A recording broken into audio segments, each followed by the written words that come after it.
Alors, bonjour François Dubois. Bonjour. Vous êtes présent à ces rencontres citoyennes à Vierzon. Alors, est-ce que vous pouvez vous présenter rapidement, nous dire qui vous êtes, ce que vous faites et d'où vous venez? Alors, je m'appelle François Dubois, je suis ancien gendarme, j'ai 20 ans de gendarmerie derrière moi, donc j'étais officier de police judiciaire. J'ai terminé, j'étais au commandement des écoles, où j'étais formateur, évaluateur de formateur en gendarmerie. Alors j'ai quitté l'institution pour plusieurs raisons qui sont liées à l'institution elle-même, que j'estimais finalement pas suffisamment neutre, hein, parce qu'il faut savoir que c'est pas parce qu'une institution ne se retourne pas contre la gouvernance qu'elle n'est pas neutre, hein, c'est aussi parce qu'il y avait un tel niveau de cooptation et un tel niveau de servitude zélée vis-à-vis de la gouvernance actuelle que ça correspondait vraiment plus à ce pourquoi j'étais rentré. Et puis ce qui m'a vraiment poussé vers la porte de sortie, c'était la vaccination Covid, parce que j'ai refusé de me faire injecter. Donc à partir de là, ça a été le début des ennuis et le départ de précipité. Pour quelle raison vous avez refusé?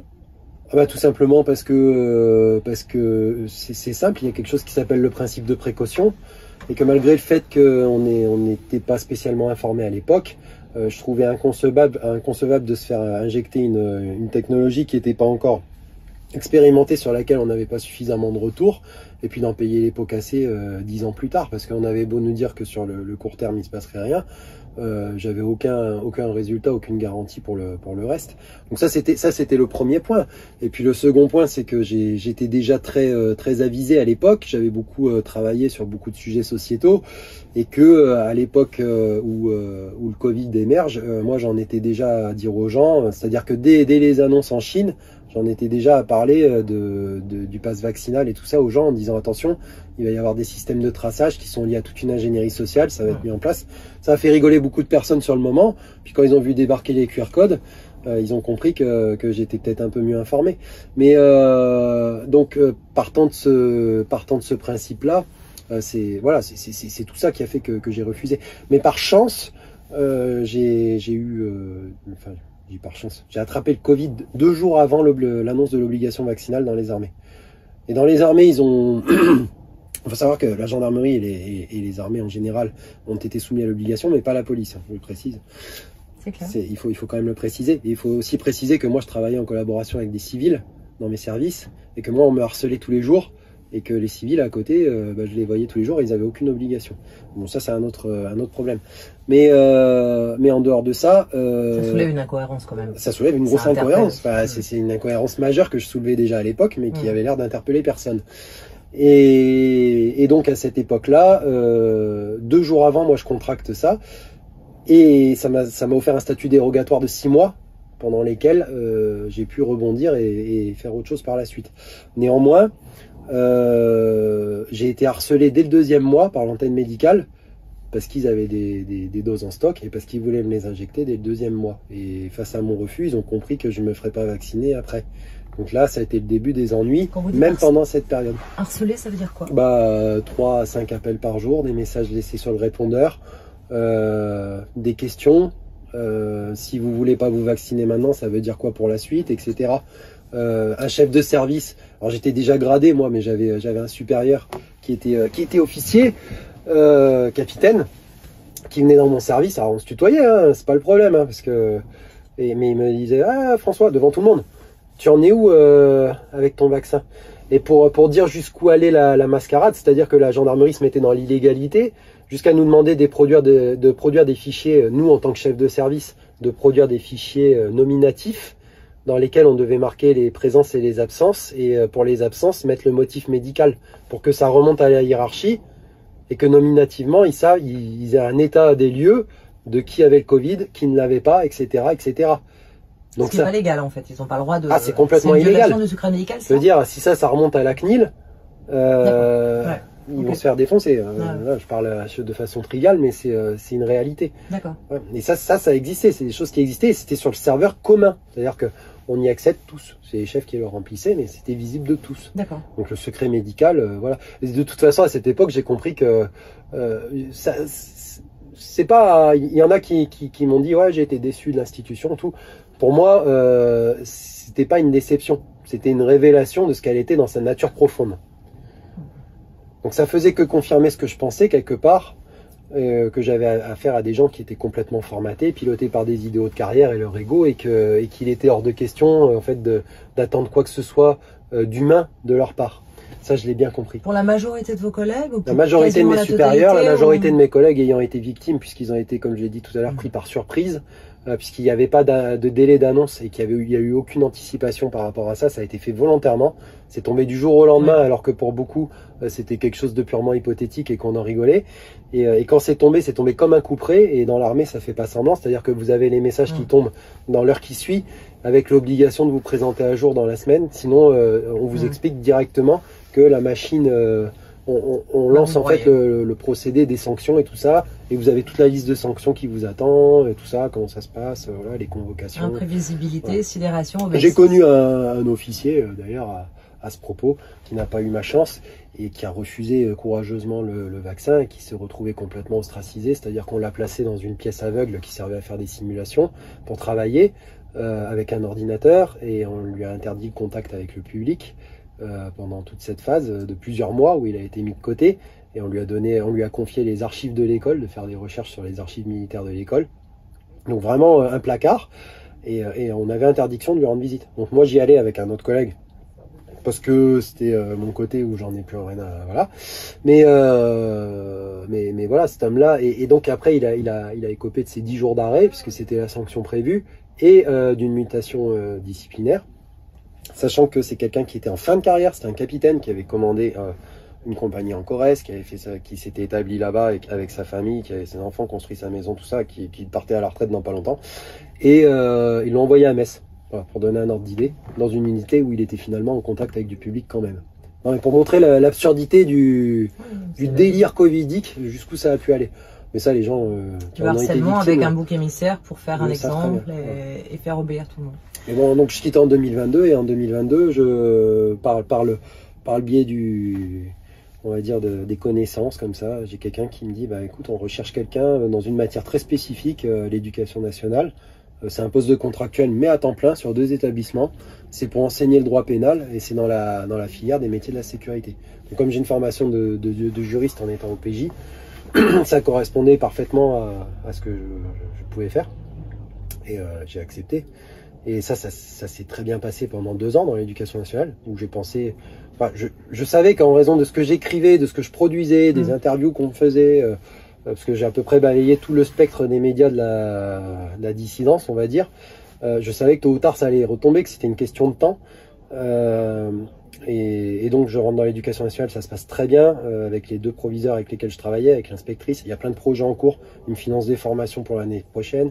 Il me finance, il me propose même un poste de prof principal pour l'année suivante, etc., etc. Je fais pas de prosélytisme en classe, je fais mon combat à côté.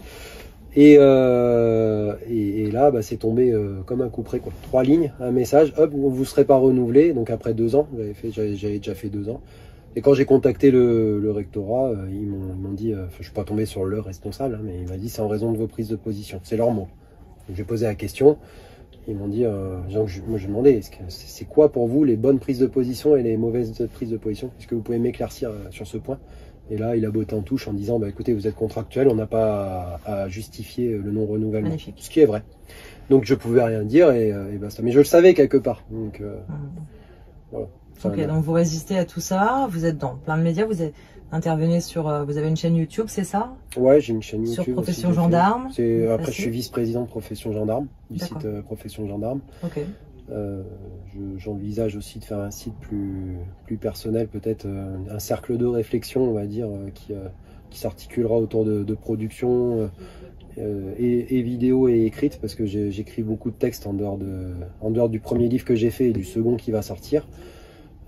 J'ai écrit pour le think tank strategica.fr aussi, qui est animé par Pierre-Antoine Plaquevent. Voilà, bah après je me suis retrouvé en... Votre livre, c'est Alice au pays des merveilles, au pays de Lucifer. Oui. Je me suis laissé emballer. Alice au pays de Lucifer. Ouais. Ok. Et le livre à paraître, c'est... Ah, il s'appellera Captionem. Et en dessous, il y a un bandeau. Sophisme. Une cité, une technologie, un totalitarisme. D'accord. Parce que c'est le nom d'une ville. Alors, en latin, ça veut dire piégé. Hein. Captio, c'est captif. Qu'est-ce qui vous a amené à écrire le livre Alice au pays de Lucifer, par exemple? Alice, ça a été un exutoire pendant la période où j'ai été harcelé, notamment en gendarmerie. Et j'ai voulu ce livre différent de tout ce qui se fait actuellement. C'est-à-dire que je voulais pas écrire un énième état des lieux de la situation, quoi, pour expliquer. Mais je voulais plutôt un livre qui aille vraiment décortiquer en profondeur les mécanismes de soumission et de conformisme. Voilà, qui conduisaient les masses à obéir bêtement comme ça, parce que j'étais tellement frustré d'être entouré de gens qui étaient complètement zombifiés, quoi, que je me suis dit il faut que je mette à profit tout ce que j'ai pu étudier en parallèle pour l'expliquer, quoi. Voilà. Donc, il y a beaucoup d'ingénierie sociale, il y a mais ça, c'est une vision holistique, hein, donc je mélange un peu toutes les sciences humaines, et ça c'est toujours typique de mon approche. C'est-à-dire que quand je traite un problème, je le traite pas du point de vue d'un expert, par exemple, qui va utiliser son prisme unique, mais plutôt pluridisciplinaire, en fait. Vous regardez. Moi, ce que je regarde, c'est la synergie des différentes disciplines. Qu'est-ce que ça produit, quoi. Donc notre société complexe d'Edgar Morin, un peu. Ouais. En fait. Ouais, quelque part. Parce que il y a de la sociologie, de la philosophie, de l'ingénierie sociale. Et ça va jusqu'à la théologie à la fin du roman, puisqu'il a une dimension purement eschatologique aussi, hein, et c'est le cas du récit initial d'ailleurs. Donc tout ça c'est transposé à l'évolution de notre monde actuel. Et Alice au pays de Lucifer, parce qu'on parle de l'inversion des valeurs et des techniques d'inversion des valeurs. C'est le propre de la société du spectacle aussi, c'est créer l'illusion, l'écran de fumée, voilà, qui masque une autre réalité. Donc ça c'est très diabolique. Ok. Alors, qu'est-ce que vous pensez de ces rencontres citoyennes? Vous croyez qu'elles sont nécessaires, utiles, particulières? Ouais, c'est très utile. Moi, j'en parlais encore avec mon épouse tout à l'heure quand on était sur le stand. Ce qu'on adore, c'est en fait, c'est le contact avec les gens. C'est-à-dire que là, on prend un réel plaisir à voir des gens à chaque fois qui vous apportent des choses, des expériences. Et de toute façon, il n'y a rien de tel que le terrain, je pense, pour être en phase avec des idées concrètes, palpables. C'est ça. Une réalité de terrain. Quelqu'un qui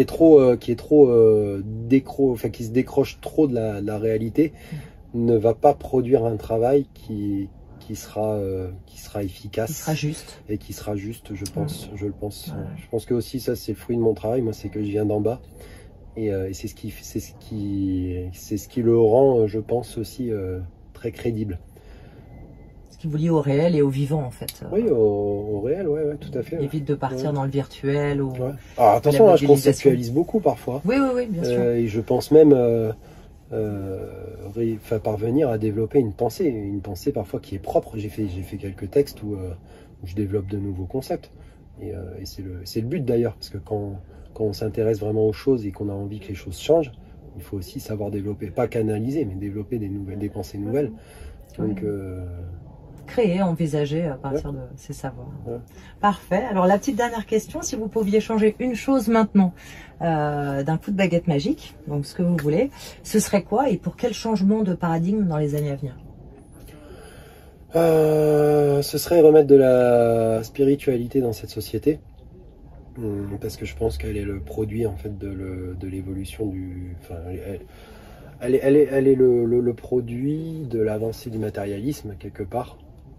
Si on en parle en termes conceptuels, il y a toute une évolution historique qui tend vers la victoire du matérialisme dans notre société au détriment du spirituel, et c'est à cause de ça en partie qu'on en arrive à adopter une logique purement marchande, dénuée de toute morale, et qu'on est sur le point de réifier l'homme au point d'en faire un objet marchand. Donc je pense que si effectivement on arrivait à trouver un équilibre entre spiritualité, éthique et puis progrès, parce qu'on peut aussi progresser, on n'est pas obligé de vivre comme des amiches. Morale. Et morale forcément, puisqu'on parle de religion, donc on parle de morale plus que d'éthique. Et à partir de là, on assistera à des changements fondamentaux. Et quand je dis fondamentaux, c'est d'ordre anthropologique. Pour l'instant, ces changements, ils existent, mais pas dans le bon sens. On a une société qui, sur le plan anthropologique, se modifie complètement, mais pas dans le bon sens, je l'estime. Parce que c'est toujours, au final, quelle que soit la religion pour laquelle on adhère ou pas, c'est toujours un combat de la vie contre la mort, hein, quelque part. Hein. C'est le vivant contre le mortifère. Et aujourd'hui, c'est ce combat-là, c'est ce que j'explique dans mon livre aussi. C'est pour ça qu'il s'appelle Alice au pays de Lucifer, c'est parce que ça renvoie à toutes ces notions-là, quelque part. Il y a quelque chose de très luciférien dans le monde actuel. Et votre prochain livre, il sort bientôt, en avril, c'est ça, avril? Ouais, normalement vers avril, mais ça dépendra des aléas, des capacités à éditer. D'accord. Voilà. Bah, écoutez, on va suivre alors. Bah, écoutez, merci beaucoup pour merci. cette interview.